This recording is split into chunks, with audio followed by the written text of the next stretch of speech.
to YourShow. We're so pleased now to welcome Pilar Leyva. She is a founding member and communications director for an organization called FIDIA. And Pilar, it's indeed a pleasure to have you with us this afternoon. Tell us what FIDIA stands for. FIDIA is the abbreviation of Filarmonía de Iberoamérica. We thought it'd be a little complicated. And actually symbolizes unity of harmony between Iberian countries, Portugal and Spain, and Latin America. Now, FIDIA has been active for roughly, what, 2 years or so here in the Bloomington area? 4 years with its international goals and just a year and a half with its local achievements. Tell us what some of the purposes of FIDIA are. The purpose is promotion and dissemination of humanistic and artistic resources of these countries, particularly in music.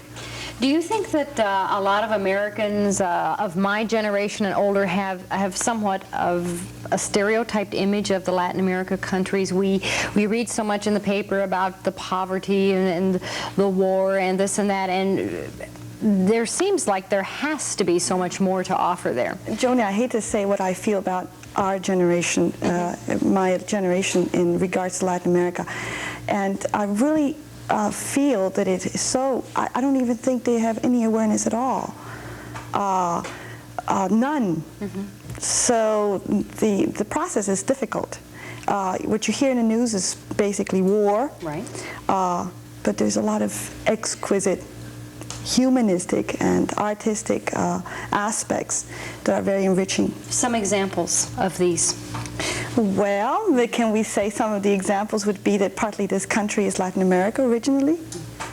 Can we say that? Can we say some of the museums, exhibitions, artists, let's not even talk of literature, we can go on and on. Certainly. As far as that's concerned. I think, however, that instead of trying to convince you of what Latin America is all about, I think starting with youth, in very young children, in a bilingual setting, not even having to tell them what Latin America is. And this is part of our hemisphere. Let's learn what this hemisphere speaks, which happens to be another language aside from English. Now, what are you doing with young children to give them this feeling of what Latin America stands for? Oh, language. I think the language, as I said before, is our main goal, is our main, let's speak language, Spanish, and let's communicate. Let's be able to communicate through our own means of speech. In a 3 and a 4 and a 5-year-old, you don't have to talk about politics, you don't have to show maps. There is another language in our American countries. Being a concert pianist yourself, I'm sure that you're doing a lot with music with these young children. Music, of course, is the priority in the organization as a final goal. But music is just another very easy way of teaching and exposing children and people to realities of unlike realities of the local scene. It's a way of opening up souls and hearts. Now, toward that end, you have this summer an international children's folk camp. Is that yes, the correct terminology? One of the few things that we found was very interesting, not few, but very many things in Bloomington, is the international population at the university.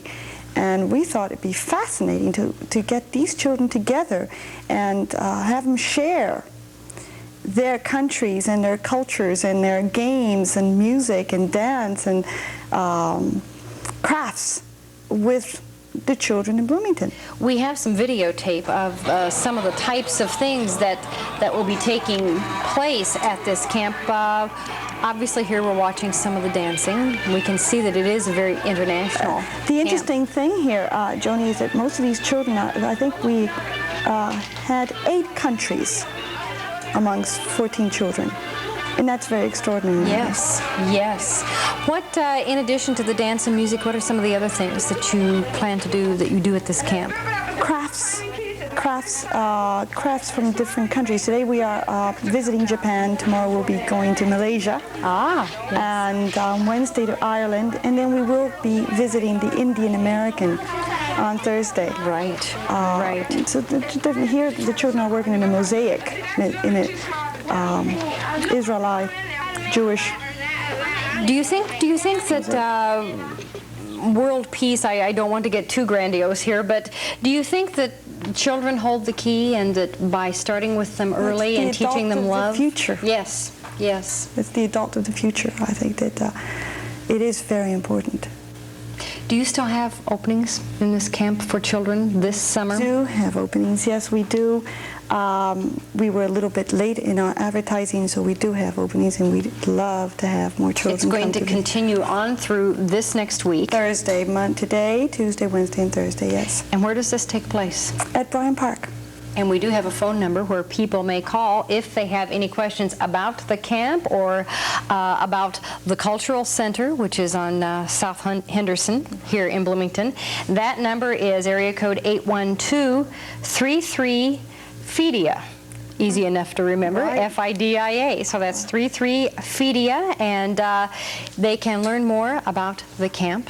If they would like to enroll, there are still openings. Yes, feel free to call. We'd love to. Well, we just thank you so much for joining us, Pilar. Would be interesting to talk about this further and perhaps delve into the cultural center that you have here in Bloomington as well. We'd love to. Thank you very much for having me. It's been our pleasure. Thank Nice you. to have you with us.